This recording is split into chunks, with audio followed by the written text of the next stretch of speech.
All right, before I start doing anything, I need to be able to take the old tensioners and then press them in. So I have a vise ready to go for that. The only thing I found about this is that it's got these little safety, I guess, guards right here that are geared in to basically not press in. So even though you have this in there, there's a little trick to try and reset this so that it's all the way back. And I'll show you that in a second here. So able to basically skip the gears on it and it'll keep sliding back. The nail that I'm going to use as a safety pin to hold the little gear in place here. Yeah, there we go. And slide it back. Press it some more, and that's as far as it'll go. You'll feel it. As I wiggle this back and forth, you can see that there's a little gear there that's holding this pin in place. So all I did was I used the nail, the little smaller nail, to basically hold this little gear back, and that way that lets me slide this even further in. So that's basically, there we go. And now I'm going to use the same nail as the safety pin that goes here. Safety pin, yeah, there we go. It goes a little further back. So make sure it goes all the way in. There we go. The nail goes in a little further.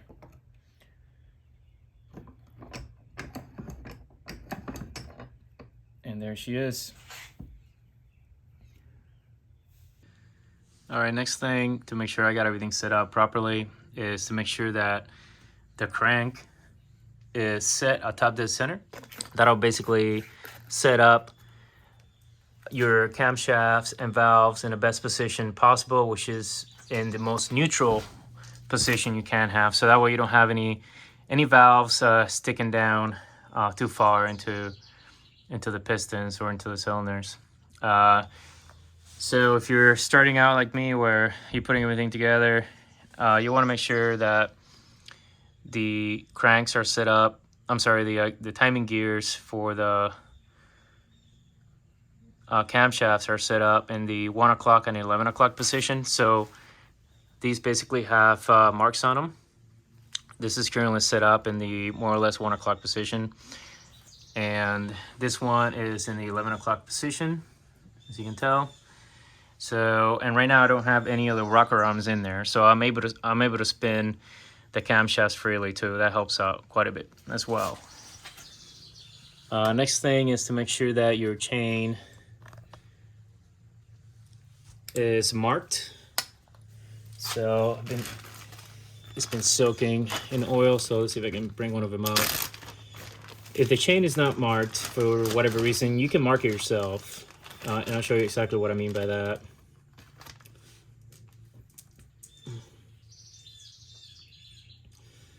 Let's see, so I'm looking for the one there we go.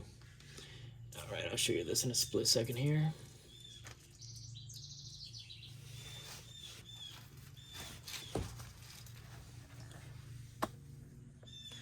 So as you can tell, like, one of the chain links are darker than the rest. It's on one side but not the other, so you just got to just look at both sides and see. And basically hold everything parallel. One of them will be extra, more or less, and it'll be marked.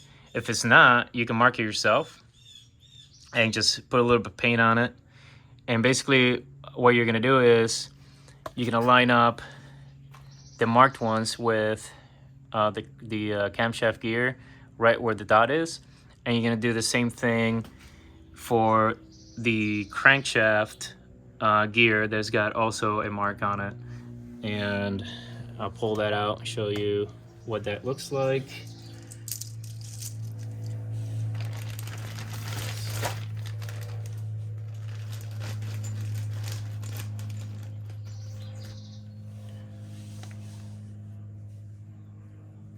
So basically this is the mark right here, and it's in different positions depending how this goes. I have an earlier model, 2000 Mustang, so the crank gear is a little different from the later models, but basically, you know, it could go either direction like mine. Anyways, it's the same. And so I just line up the chain with that one mark right there. So this goes right into the crank. It is basically self-aligned. So I'm going to pull my alignment tool out and I'm going to throw this in there.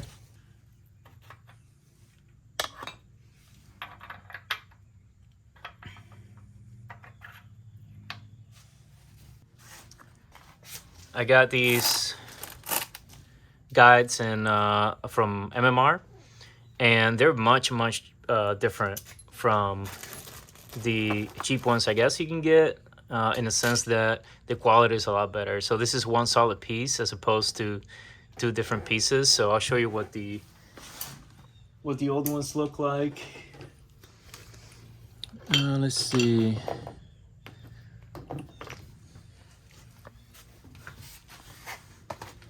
So you can see this is one solid, this is plastic and this is metal, so, and it's just pressed on there, so it's entirely separate, whereas this is one solid billet aluminum piece. So it's supposed to withstand much higher RPMs and more abuse, so that's why I went with these. Also, they're labeled too. So right, and then the other one will be the left, and then both of these are the same. All right, so I've ran into something very interesting with these MMR guides. I'll show you the difference here in a second. So all the bolts basically for all the guides are the same, with the exception of the one that bolts into the oil pump. That one is a lot longer. So the other ones are practically the exact same length for everything. So here's the issue I just found. The guide that goes on the right hand side is different over here than the original. So if you can tell, it has the exact same spacing back here. However, with the smaller bolt, you can actually make it fit just fine because it's got a divot in there. So you don't need a longer bolt. Whereas here, you can tell that basically doesn't fit. So if you put in the original bolt, it only stretches out as that far. If you put that on the original guide, basically feeds all the way through. So what I'm gonna have to do is I'm gonna have to make a trip to Napa and then try to have them match the bolt and just get it slightly longer. So I would say maybe about an inch longer, and that should work just fine. All right, got the bolt, and turns out this one is just a tad big, so I did add a couple of little washers in there just to make the difference. I mean, it's just really just a hair bigger than I need, but it should work out just fine with this couple of washers. But just to give you an idea, if you run into some issue with this kit, you don't have a whole lot of room to play with. So maybe a quarter of an inch bigger, or maybe even half an inch bigger would work out real nice.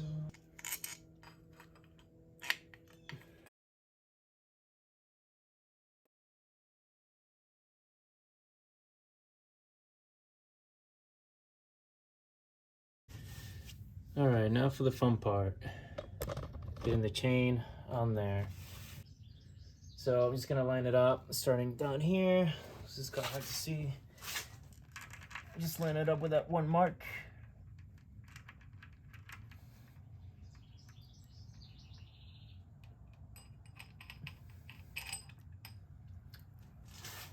And helps out tremendously to be able to move the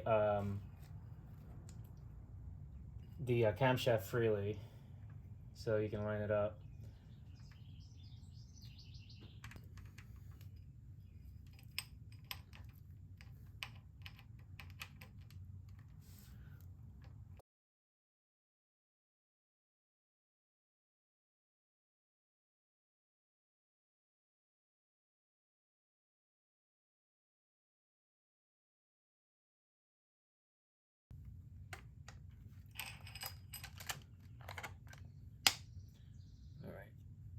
this out.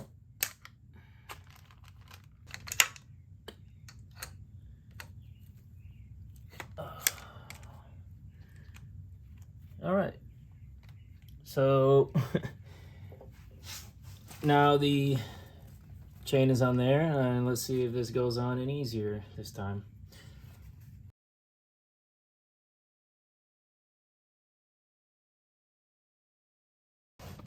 So what you put on is this one first, and then you're gonna put the chain on, then you're gonna put this one on, and then the last thing you'll do is put the tensioner on. So I'm gonna try that on this side and see how that goes. And once again, I gotta find the links are marked and stretch them out to make sure that they're in either end, and just line it up with the dot. So I'm gonna line up the one on the bottom first, and the crank.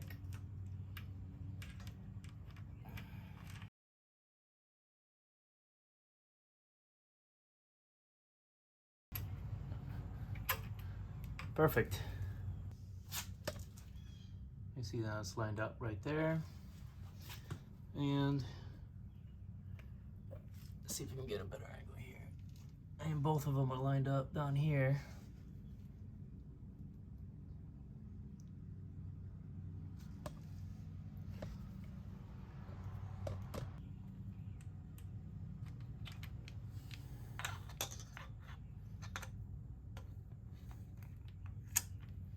There we go.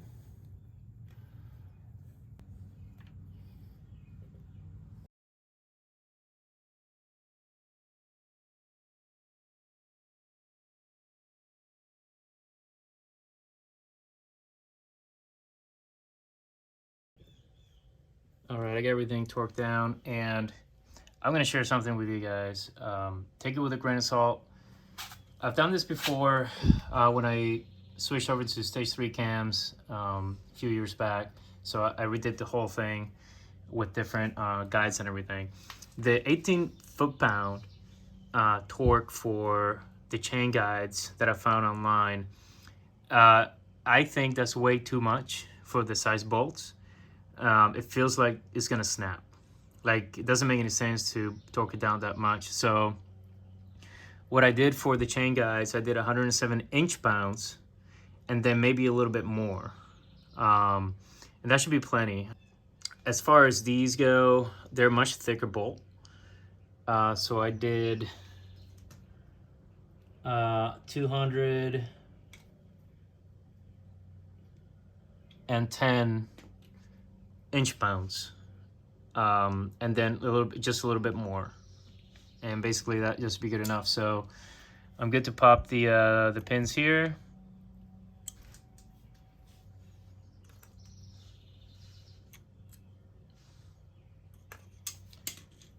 And now the last thing I gotta put on is the gear, the crank gear, timing gear.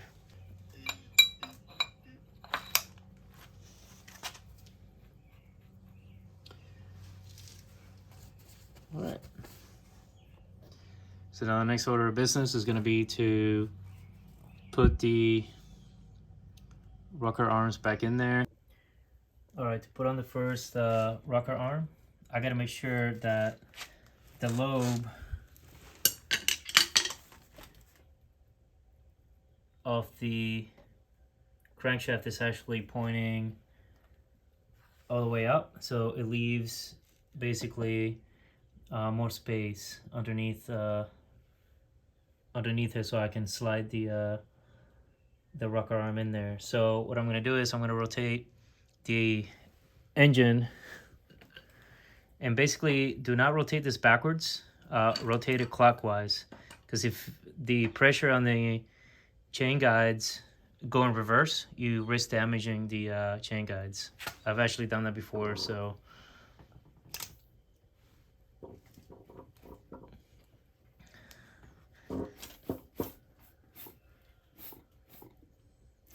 I keep rotating until that is pointing almost all the way up. And slide that in.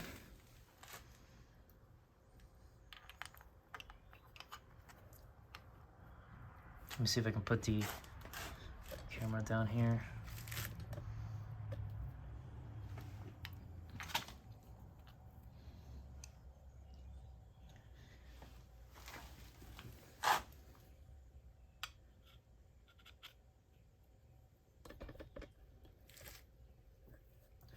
So this is how I have it set up. Yeah, there she goes. So I got to do that now with each one of them.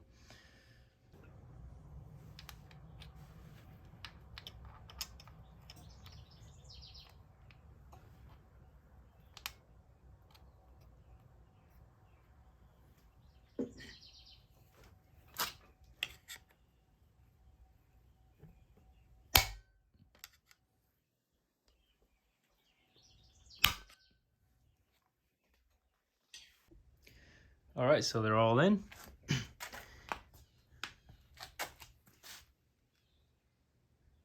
And as you're rotating the engine to get the lobes pointing upwards, so you can get the rocker arm in there. That's a good way to check if you're gonna run into any piston to valve contact. So what I'm gonna do, if I remember right from the last time I did it, it took about 20 plus rotations of the crank to be able to line up basically the well, where are you? Right here. To line up the timing chain mark back with, I'm sorry, back with, where are you? Right here. Back with that mark. So I'm gonna check for a piston to valve contact one more time just to be on the safe side. And then I'm just gonna keep cranking away until I can get the timing chain mark lined up again with the sprocket.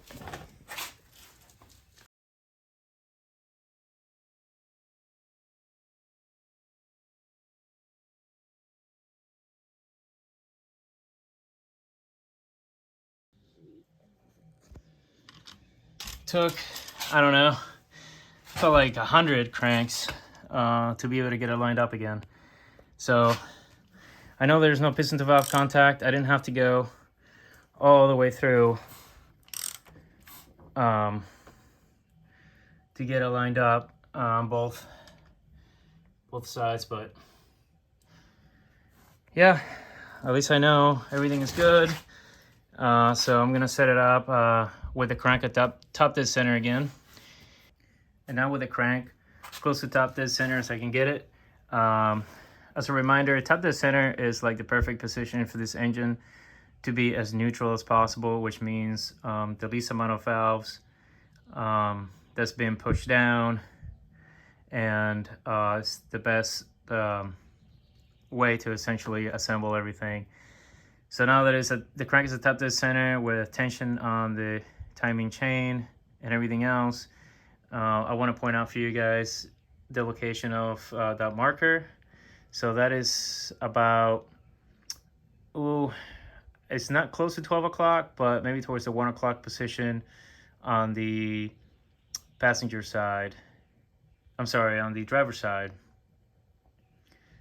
Yeah, driver's side, left side. And then on the other side, you're looking more or less on the 11 o'clock position. And, you know, if you're doing this job with the engine in, and you're putting everything back together, that's essentially the way you want to start out at. There's also some rocker arms that you can remove that makes life a little easier if you're doing this job with the engine inside the engine bay. Basically, let's see here. You want to remove the rocker arms of the valves that are open, essentially where the lobe is making contact, and that's gonna alleviate a lot of pressure off the camshaft as you're working with it. So let's see, on the passenger side, let's see, number one is definitely pushing down on it.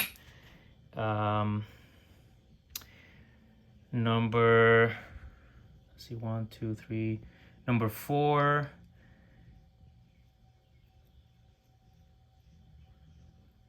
6.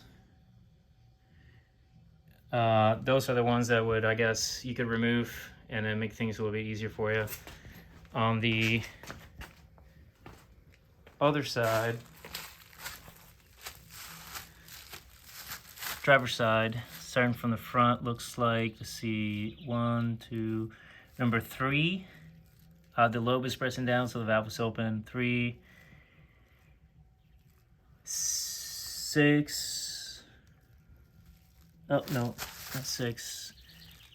3 and let's see. Sorry, I'm counting again. So 3, 8. 3 and 8 on the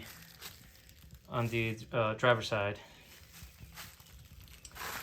All right, guys. Well, this is a good time to stop the video.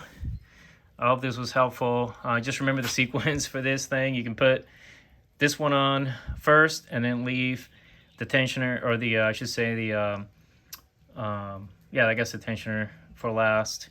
So have this on, put the chain on, make sure you match it up with the mark, and then put this one next, followed by the tensioner, and then it should all work out real nice. You may have to slide this sprocket back here where the chains go out a little bit as you're making the chain fit and everything. Huge piece of advice I can give you is don't torque anything down until you have everything in place. And then once again, like the 18 foot-pounds that I've read for these bolts are, I feel like it's way too much. So just be careful with that. Don't snap these. I feel like 18 foot-pounds would definitely work okay with these. These are much thicker bolts. But yeah, as far as that goes, that'll be it for timing.